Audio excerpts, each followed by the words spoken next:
hakuna kinachoshindikana katika mpango. Na kwa sababu tunapanga kwa nia, jamani, tutashindwa? Endelea. Mmepewa dhamana kubwa ya kulihudumia taifa hili kwa upande wa nishati.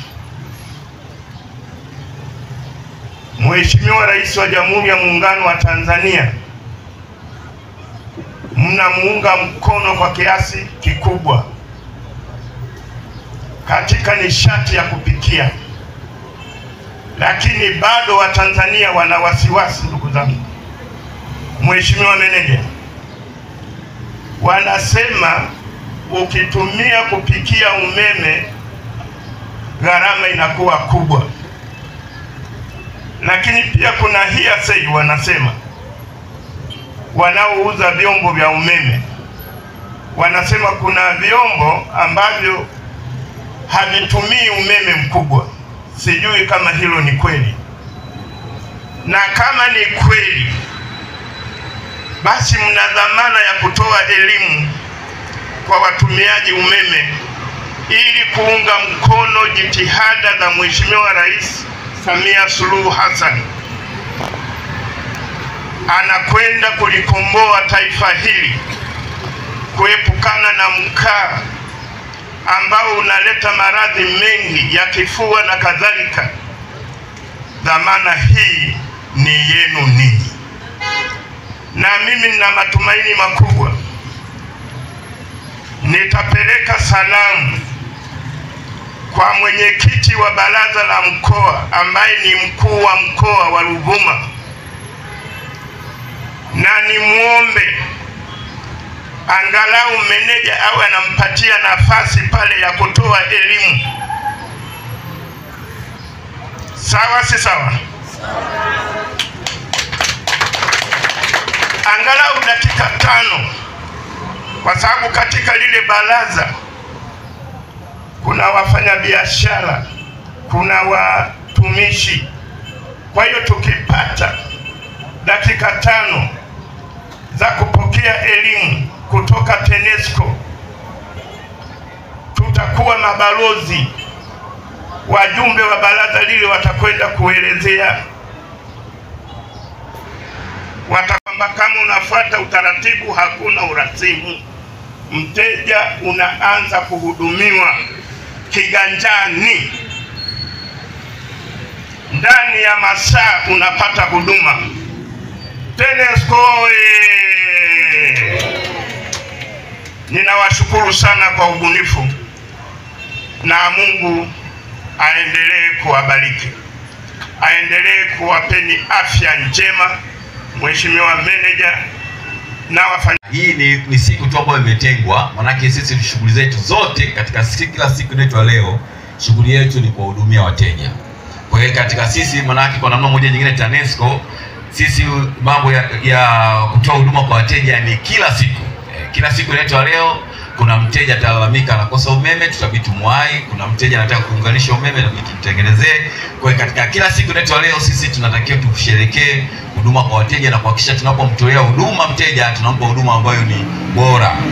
Na huduma bora inakuwaje hasa katika mazingira yetu? Katika huduma tunayotoa, jambo la kwanza kabisa ni umeme. Tutaongea mambo mengi, tutafanya mambo mengi, lakini kama wananchi hawatapata umeme, maana yake ni kwamba hatujatoa huduma inayostahili. Kwa jambo la kwanza ni uhakika wa umeme katika maeneo yetu na katika wilaya zetu na katika kila eneo. Hilo ndio jambo la kwanza na la msingi kabisa katika utendaji kazi wetu, kuhakikisha umeme unapatikana, na umeme unaopatikana unasaidia katika kukuza vipato vya watu, unasaidia katika kubadilisha uchumi wa watu, unasaidia katika kukuza biashara na kusaidia kukuza uchumi na kubadilisha maisha ya watu. Kwa hiyo ni jambo, na hiyo ni tuseme kama tumepewa jukumu kubwa na serikali kuhakikisha kwamba sisi tunawasaidia Watanzania wenzetu kupata umeme ambao utabadilisha maisha yetu. Maana yake tuna roho kubwa ya kuhakikisha tunapopelekea umeme huo, tunaupeleka katika umeme, katika kuhakikisha umeme haukatikatiki, unapatikana kwa wakati. Akiomba huduma tunampatia huduma kwa wakati. changamoto zipo, lakini changamoto zinatusaidia katika kuboresha na kuhakikisha kwamba wateja wanapata huduma iliyo bora.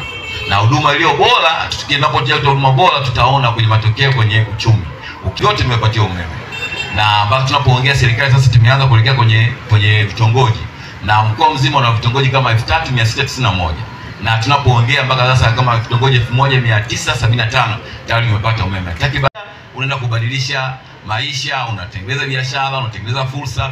Kwa hiyo nadhani hiyo ni jambo ambalo na zetu tunalo na tunajua kwamba tunajua Mheshimiwa Rais katika Januari hapa 29 ulifanyika mkutano pale Dar es Salaam ambao ulikuwa unazungumzia kuhusu Watanzania takriban milioni 600 kusini mwa jangwa la Sahara walikuwa hana umeme. Na mkutano ule makubaliano yakawepo kwamba mpaka tunapofika 2030 takriban Watanzania milioni 300 wanatakiwa wapate umeme. Yale milioni 300 ikatafsirika kwenye nchi mbalimbali. Wote kila nchi itachangia kiasi gani ili tuweze kufikia malengo ya kufikisha Watanzania milioni 300. Tanzania na sisi tukajiwekea malengo mpaka tunapofika mwaka 2030 access ya umeme, watu wote tuna access kama vijiji, umeme umefika maeneo yote, na namba ya wateja inatakiwa tuiongeze takriban wateja milioni 10 mpaka tunapofika mwaka 2030 total connect. Maana yake nini? Nitaka kusema hapa, tunapoelekea sasa tunaenda kwa utekelezaji katika maeneo ya mjini, maeneo hapa tumeanza utekelezaji wa kupeleka umeme kwa Watanzania wote ambao tumewaacha. Kwa hiyo maeneo yote ya mjini hapa tunapoanza na pembezoni mwa mji yote yanatakiwa kufikiwa na huduma ya umeme. Na tutakaofikisha ni sisi. Wakandarasi wamepatikana. Kinachotakiwa sisi ni usimamizi na kuhakikisha kwamba Watanzania wanapata umeme na milioni wateja hiyo wa namba ya milioni 10 tunaifikia kabla ya mwaka 2030. Na tunapoifikisha hiyo huduma kule, maana yake tutategemea mabadiliko makubwa kwenye utendaji, tunategemea mabadiliko makubwa kwenye uchumi wetu, tuna mabadiliko makubwa kwenye mapato ya shirika. Yote kwa pamoja tunategemea haya yote yatakofanyika. Kwa hiyo kilele, katika siku ya kilele tunaosherehekea ya huduma kwa wateja, tutoke na hilo wazo kwamba bado tuna kazi kubwa ya kufanya ya kuhakikisha kwamba umeme unafika kwa watu na yakabadilisha maisha.